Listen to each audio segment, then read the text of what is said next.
Hello everybody, it's the old bear from the old bear's den at Bigfoot. I know it's been a few days since we had anything out. I've been working on some projects for, trying to get some live events coming up. Hopefully I can get a couple of people to come on. And we're out here at my home. Outside, it's a lovely evening.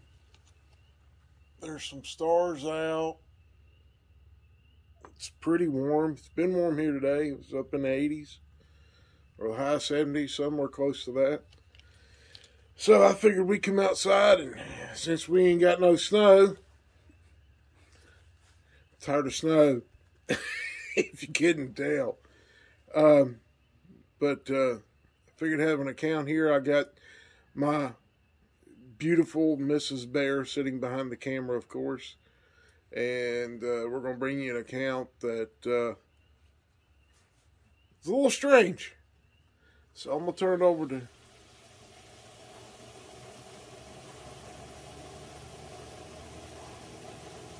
Pause it. That's the 2 lines, right? Mm-hmm. Sorry guys about the noise. We had a little AC issue. Sorry, it was warm. I apologize. So I'm going to turn it over to Mrs. Bear and let her ask me the questions on this one. It's pretty fun to do this one. So, hope you enjoy it. Mrs. Bear, it's all yours, babe. Hey everybody, hope everybody's having a wonderful evening. It is so beautiful, warm outside. So, Mr. Bear, what has your latest accounts been like? Well, this one was kind of involving a couple of female Bigfoot and a gentleman that was born and raised in India. He's 50% English and 50% Indian. So his mom's full-blooded Indian, and his dad was English. So, next question. So, what kind of did this guy have an account with some Bigfoots at his home? No, it wasn't at his home. He's a fellow truck driver I spoke to down in the Carolinas, and he happened to start talking to him, and when he come out of the truck stop, he was just got done with the shower, and I had pulled in to scale and pulled back around and pulled in front of the fuel aisle and was walking in, and didn't see him walking around behind the truck, and I bumped right into him, and he definitely had cologne on. Nice looking guy, I guess. I mean, he's, he had that typical chiseled chin that everybody talks about. And he's a tall, lanky guy. So he was fairly tall. About 6'3". A bit taller than me. Okay. Like I said, I just bumped into him and walked right straight dab into him there on the parking lot. Didn't mean to, but it happened. Literally bumped into the guy. Yeah. So, did you strike up a conversation with him about any certain thing? Yeah, I was talking to him, and I was apologizing for walking into him, and he was apologizing to me, and we just started talking. I said, I just didn't see you. I was in a hurry to go in and get my weight ticket so I can get on down there to where I needed to load the next morning. And we just started talking about some things. And he followed me in to get, he wanted to go back in. I think he was wanting to get a candy bar or something. And he walked in and he paid for whatever he got. He carried a white bag on the way back out and opened the door for him. Told him, come on. And we started talking. And he was asking me about my job. You know, my job, I use pneumatic trailers, and he was asking me about that and if it was hard, and because he was thinking about doing that for a different company. And I asked him where he lived, and the conversation went from there, you know. And I just kind of out of the blue said, "Well, you ever had any strange occurrences happen to you?" And he kind of looked at me strange. He said, "What do you mean strange occurrences?" I said, "You heard any strange sounds?" Or I said, "You probably had to park on the side of the road or something sometimes." And he's like, "Yeah, I've had to. And yes, I have had a strange occurrence happen to me here in the last week." Wow. So, that's how we got to the conversation about his occurrence. So, did he know what he was dealing with this occurrence? No, he did not. He didn't know what he was dealing with. Like I said, he just got nationalized a few years ago, and even when he was a kid, he wanted to drive truck. So when he got here to the U.S., moved here with his mom and dad, he went and got his CDLs, went to a school, learned how to drive the trucks, and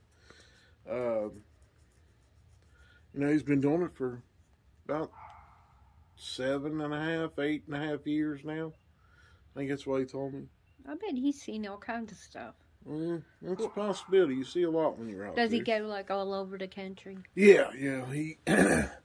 He's been to California. He's been to he told me, he said, "I've been through probably 30 states." Wow. Since he started doing this. Wow, I bet he has seen some stuff. For sure. So, when you asked him about his strange occurrences, what did he tell you? Well, like I said, we were standing there in the parking lot, and in front of the fuel islands, and there wasn't nobody coming in. They was pretty dead that evening. And after I asked him, he kind of got that strange look in his face, like,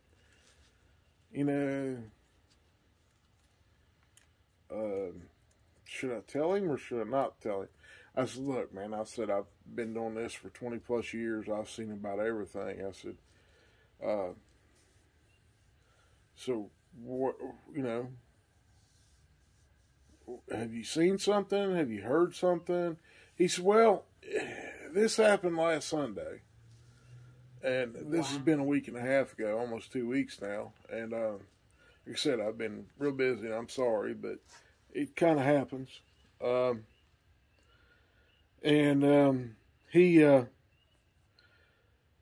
I said, and this was a Thursday night when he was telling me, and it was just the Sunday prior to that. So it's been 2 weeks, almost 2 weeks. Tomorrow will be 2 weeks. And he said he was up in Pennsylvania. Wow. Or next to Pennsylvania. I think he was in Pennsylvania. I think that is Pennsylvania. He was up off of I-81 headed north. And he had stopped. He was hoping to get into a Love's or a Pilot. They're across the street from each other. And he went into the Pilot and got fuel. And got him a sandwich, and when he came out, there wasn't no place to park. And he went to the Love's across the street, and there wasn't no place to park over there. People had done parked the Love's up and the Pilot both up and made parking spots for him. And he knew about a spot that was across the interstate, right there on the entrance ramp. Well, I've parked there before. Okay. And so that's where he went and parked. And he was telling me that. And then after that, because I know the place, and I'll give you a little bit of description of it. It's a bunch of grass. It's a wide spot for a big tractor trailer to park on, and you still got 3 or 4 feet because there's a rock high wall there. And then behind the rock high wall, there's a bunch of forest.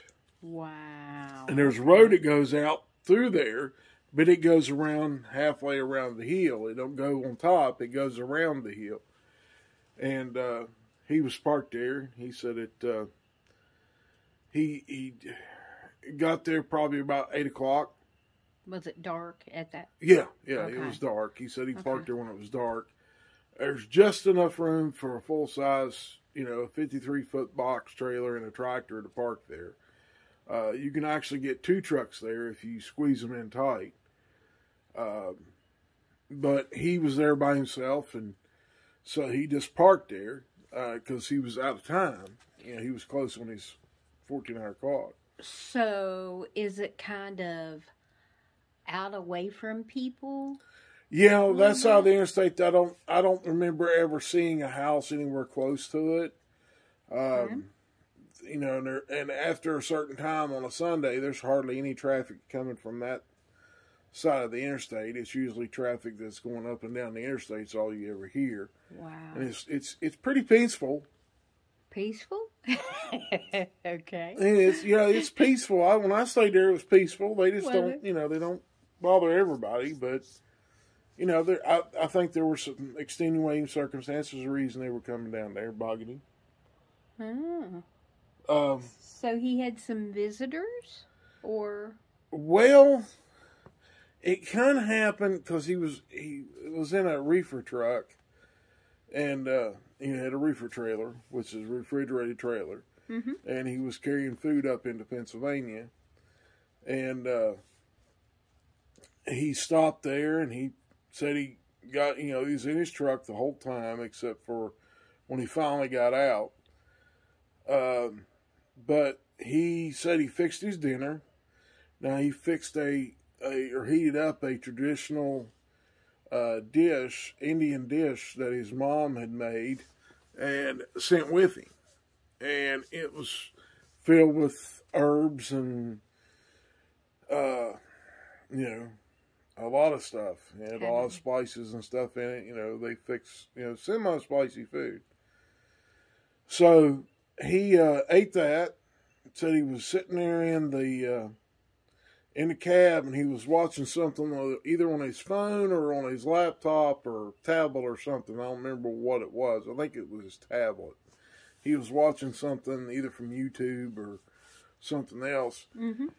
And he had just laid the tablet down and turned it off and laid it down, and he heard something over top of the idle of the truck, and the reefer wasn't running, so reefers are fairly loud.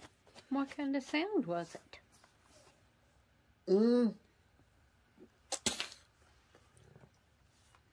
He said it was like a woman screaming, but not like she was being killed. That's the way he described it. Sounded like a woman just screaming. And I was like, what? He said, yeah, it sounded like a woman was up there going, woo. And he heard it from towards the back of his trailer and up on the bank a good ways. But it was real loud. And then he was like, what the heck was that? And so he sat up in his bunk and put his feet on the floor and slipped his shoes on. And then he heard it again. And once he heard it again, he's like, I'm getting out of the truck. There's something wrong with my truck. Maybe it's the reefer. Maybe it's froze up or something's wrong. Oh, my. So he hopped out of the truck, and when he got out of the truck, it done it again. Same area, same place, kind of like him facing the high rock wall was off his right shoulder, about like how I got my arm right now. Okay. And he got out there, and he's like, what the heck is that? And whenever he was standing there looking up there, all of a sudden to this side, about the same distance, holding your hands out like this, off your fingertips is where they were at. He heard another one over here go, woo. Wow. He's like, I thought it was, maybe a wolf. He said, I don't know if Pennsylvania's got wolves or not, but that's what I thought it was. And I'm like, no, not as far as I know, they don't have any. They got coyotes, but I don't think they have any wolves. And He said, well, they weren't wolves. He said, they done that 2 or 3 times back and forth to each other, and I'm standing there outside the truck, and I'm like, what in the world is going on? What is this? You know, he's kind of, he was like, you know, it was weird. I've never heard it before. He said, I thought maybe, well, if it ain't a canine or something of that nature, it could be, you know, maybe somebody's up there messing around, you know, up there with sirens, doing, you know, the long wail of a police siren or something of that nature. And he's like, I didn't see any lights up there. He said there was no lights on the hillside, and it's really dark on that bank, on that hill, and, you know, there's no house lights. And So, I'm like, yeah. he had never heard anything like that before? No, he's never heard anything like that. Like I said, he's from India. He hasn't been, you know, his family was affluent in India, and his dad moved here because of work, and, you know, brought his wife with him, and the wife stays home, and he wanted to get a job that, you know, mom and dad didn't support him, and that's what he was doing. He wanted to make his own way. Mm-hmm. And he said this went on probably 5 minutes. Me just standing there outside the truck with the door open, hearing this noise, and then all of a sudden they started coming closer down off the hill. He said, I don't know why they come off the hill, because I wasn't doing anything. And I was like, well, I don't know. I said, did you have the same amount of cologne on that you do now? He said, yeah, it's the same cologne I use all the time. So he's like, you know, you think it was my cologne? I said, well, that could be part of it. It's kind of musky smell to it. Mm-hmm. I said, you know, maybe whatever this was wanting to investigate what you were. You know, wanting to find out where that smell was coming from. He's like, well, it gets weirder. Oh, my. And when he said it got weirder, he kind of started shivering a little bit. And you could see it physically affected him. And he just, you know, he was just affected by it. And he said, finally, you know, after, you know, them up there screaming for 5 minutes, or doing their woo sounds between them, he said they come down off the hill, and he heard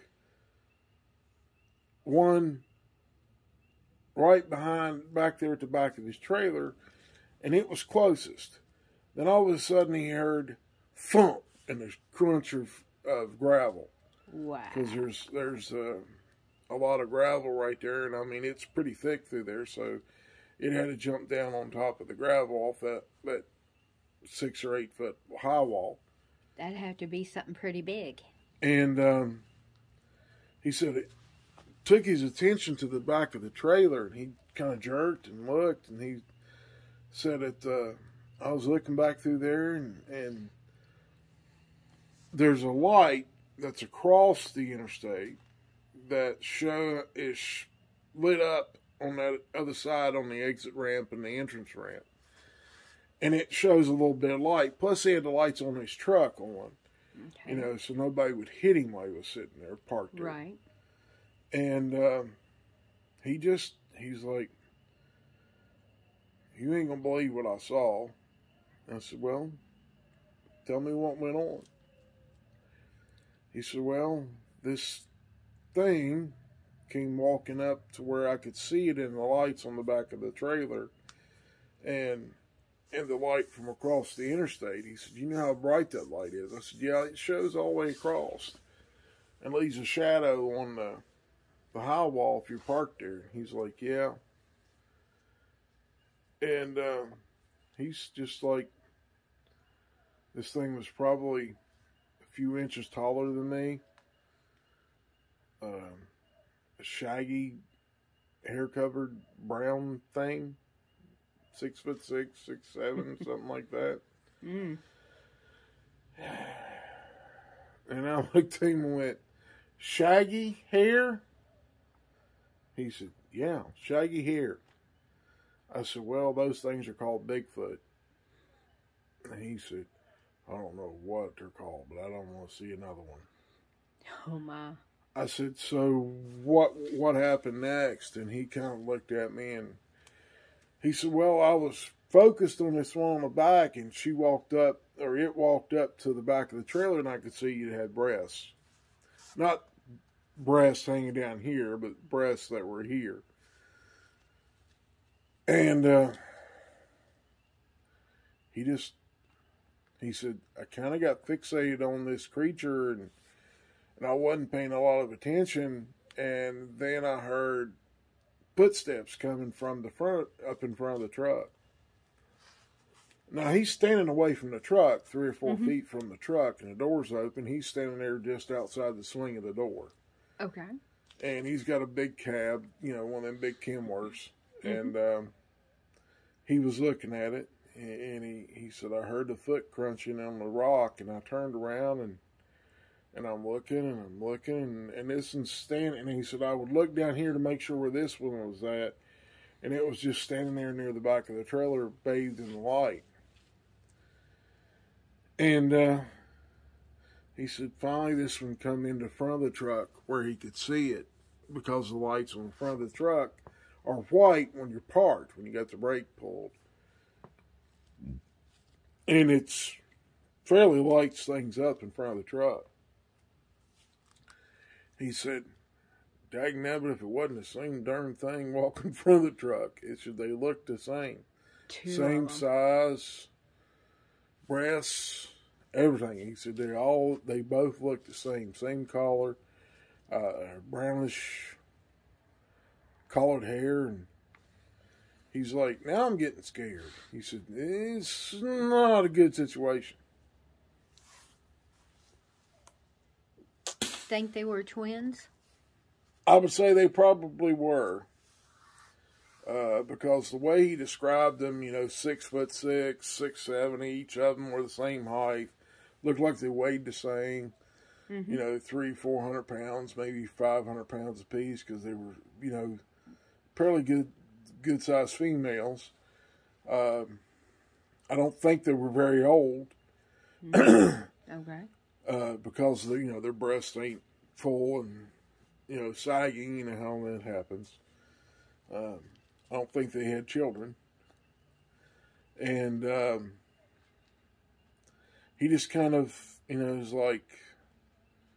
So now I'm standing there, and I turn myself to the high wall, going back to the high wall, and I'm standing there looking at these two things, and then all of a sudden, like at unison, they start walking towards me. Oh my! And I start towards the truck. Well, the one from the front was only a couple of feet from the front of the truck. So from the front of the truck to the door, there's not much space. It's not far. And they were taking huge, 4 foot long steps. He said they were taking longer than I can at a step.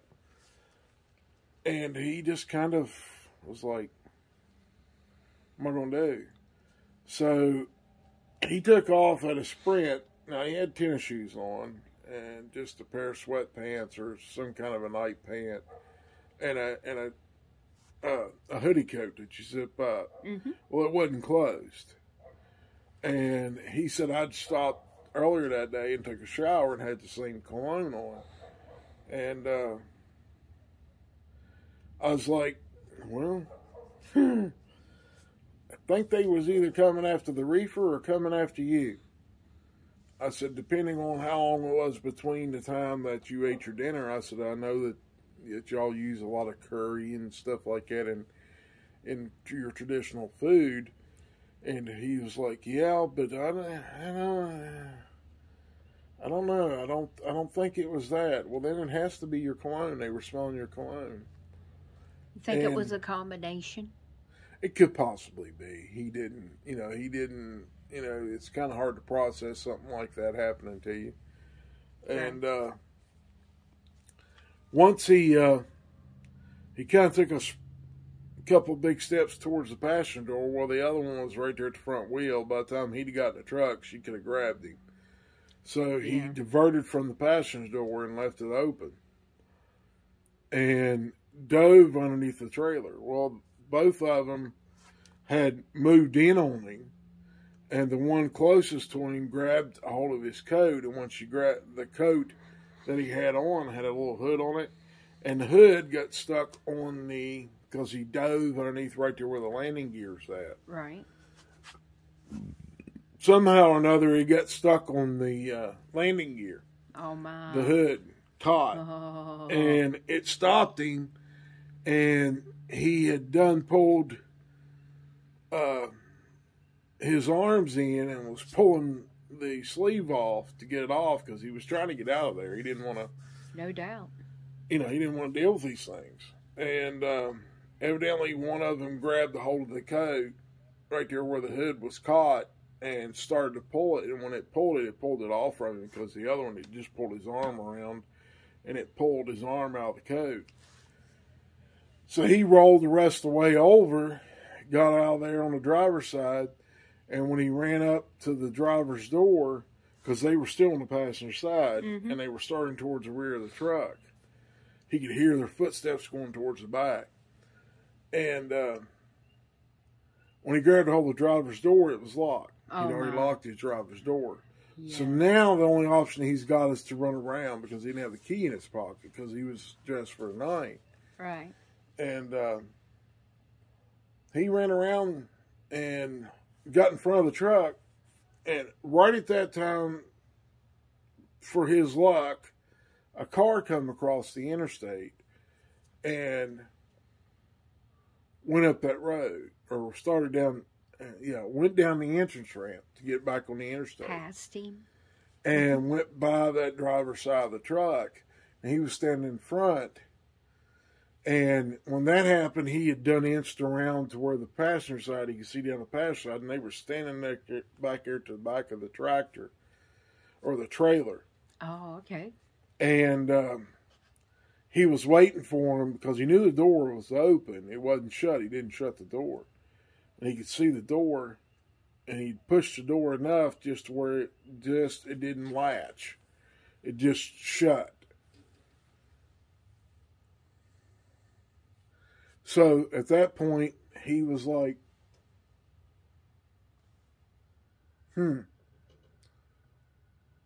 that's the heat escape from there. Okay. So at that point, he went around the truck when that car went back because they were standing there looking out, watching the headlights. The lights go past the truck. And then as soon as the car got down there about the cab, they started around the back, and that's when he made his move to run and jump in the tractor. And he got in the tractor and got the door shut, pulled his curtain back around on the inside of the windshield and the door, and jumped in his bunk and slammed the heavy curtains closed. Okay. Was that the end of them? No. Of course not. Yeah, well, they are tenacious about some things. So evidently they walked around that side and didn't see him or heard him get in the truck. And he heard him come stomping back up there to the truck and to the cab. And right there at the sleeper, he heard him going.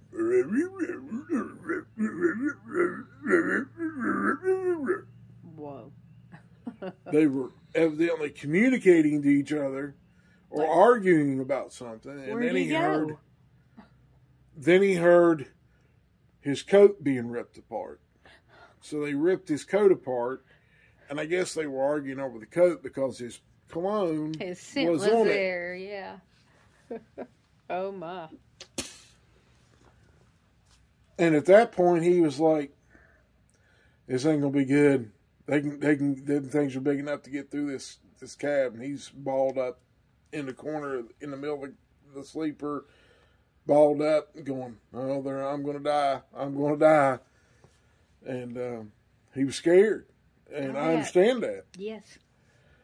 Seeing one's bad enough, but having two following you around like sick puppy dogs, love sick or whatever they were doing. And, is a big thing to deal with.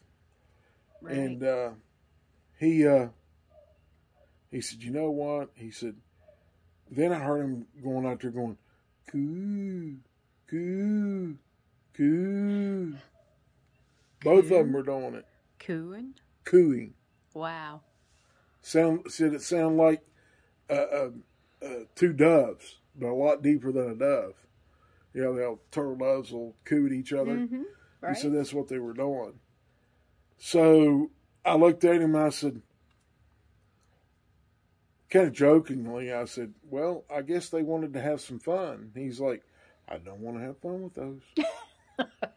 Oh, what kind of fun? I said, well, it sounds like they were kind of like thinking you were another Bigfoot and they wanted to have a mate. And he stopped and looked at me and he said, mate? Those things actually have mates? I said, yeah, they have mates. There's males, if there's females, there's males. And he's like, I don't even want to think about that. Why would they come after me? I said, your cologne was part of it. I said, you might smell, they may have interpreted your cologne as a musk that a male Bigfoot puts off, and they were coming to investigate about a male. Evidently, they were fairly young and may have been first time in heat. Whoa. And he's like, so that's why they were cooing at me? I said, yeah, it's because they thought you were another Bigfoot and wanted you to come out and play.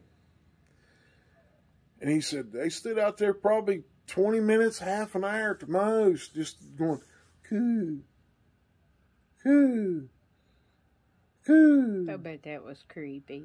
And he said, it got to the point where I took my pillow and wrapped it around my head so I didn't have to hear him anymore. And he said, I sat there for ever so long, and every once in a while I would pull it out and you could hear them. And I'd shut it back up, pulled it back out after a few minutes, and they still out there making noise. And they would every once in a while, boo, yeah.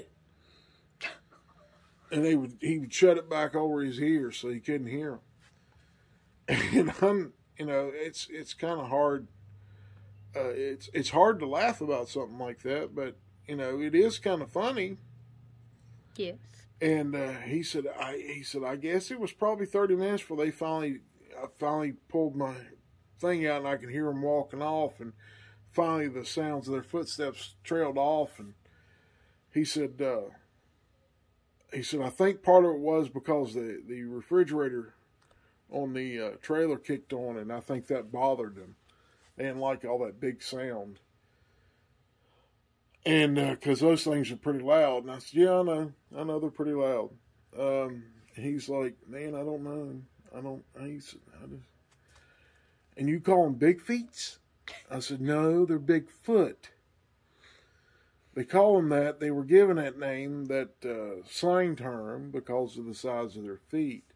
He said, well, I didn't pay attention to their feet. He said, I just seen that they were big and hairy and they had boobs. And he said, I just didn't want nothing to do with them. And he's getting jittery and he's starting to talk faster and faster. And I'm like, you're going to have to slow down, man. I said, I can't understand you with your accent. Bothered him. And clearly it was bothering him, physically and mentally. Yeah. And I gave him my cell phone number and told him if he needed somebody to talk to about it, call me. I told him I'm a minister and I've been looking into these creatures for 30 plus years. And by the looks of the face, their face ain't as wrinkled. They had to be young because they weren't all wrinkled up yet, from years of being out in the weather and stuff like that. Mm-hmm. And he said they had the feminine features to their face, but they looked more human than they did anything else. He said you could tell they had a human-type nose and kind of high cheekbones like we do underneath their eye sockets, and their eyes were quite a bit bigger than ours. And, plus they had breasts. So, I don't think he got past that part. He just seen the hairy part and that they had breasts, and that's about as far as he wanted to look at them. He just kept turning, it's like, are there things everywhere? He was asking me 100 questions, wanting to know, well, are they everywhere? And I said, they're across the United States. I said, there's not a big, huge amount of them, but there's quite enough of them. Enough. And he was like, well, if I need you to talk to you, can I call you? I said, yeah, anytime you want to. Need somebody to talk to about it, just call me. And finally, he said, well, I'm going to get over here and get to bed. And we went to bed, and he went over and got in his truck, and I went and got in the cab and drove off and went down to where I had to load the next morning and stayed down there all night. And he called me the next day when I was on the way home from down South Carolina, and talked to him for a little bit. And he seemed to be a lot better off that he got it off his chest. And I'm glad I could help him with it. And, if you see this, man, if you need to call me, call me. And I told him what my name of the channel was. And he said he was going to look at it. Mm-hmm. And I asked him if it'd be all right if I put his account out there. He said, as long as you don't put my name out there. He said, I don't want my name associated with it. So I'm going to keep his name. Besides, I can't pronounce the last name very well. So it's, it's an English last name, but it's kind of one of those names that's got like almost every letter in the alphabet in it. Mm-hmm. Right. So it's a pretty long name to pronounce, and I wouldn't do him that way. People that ask me to don't do that, you just don't do it. Right. So that was the end of it. They just kind of got tired of standing outside the cab. Yeah. He wasn't going to come out anyway. No. He said, no, I didn't want nothing to do with him. So you figured it was like teenage girls? I'd say it was probably something like 18, 19-year-old girls that were just hot to trot, and that was about it. They just wanted to have fun, I guess. Anyway, that's what I get from it. Hormones going wild. Crazy. I guess it was spring break for the Bigfoot. Might have been. You said this was in Pennsylvania? Up in Pennsylvania off I-81. Okay. It's pretty wooded up through there. Yeah. We've been both sides of the I've roads. had you up there, yeah. Right. It's when we went to Gettysburg. That way? Yeah. It's above. Yeah. It's actually below Gettysburg, where the Loves and the Pilot are. Beautiful country. Yeah. Beautiful. But they have Bigfoot. Oh, yay. Females. So, guys, when you're parked on the side of the road, watch out. There's more than just human women out there that want you. And don't take no shower and spray no musky cologne all over you. And fix dinner at the same time. Yeah, especially with all the spices and roots and all that other stuff they use in their dish. Mm-hmm. Yep. So, that's that account, babe. We got that one done. Yay. Thank you for helping me. My pleasure, love. I hope everybody enjoyed this. And if you got a comment you want to make about it, feel free. You want to leave comments, that's fine. And if you have an account that you want to get off your chest, whether you're male or female, something ever happened to you, give me a call. Or email me at oldbearsden2019@gmail.com. Send me your account, and I'll be glad to put it out there for you. If you want it told, or if you just want to talk to me because, they've bothered you in some way and it's bothering you mentally or physically, feel free to call me. That's what I'm here for. So I appreciate everybody coming. I hope you enjoy it. And may each one of you be blessed by God above. Thank you.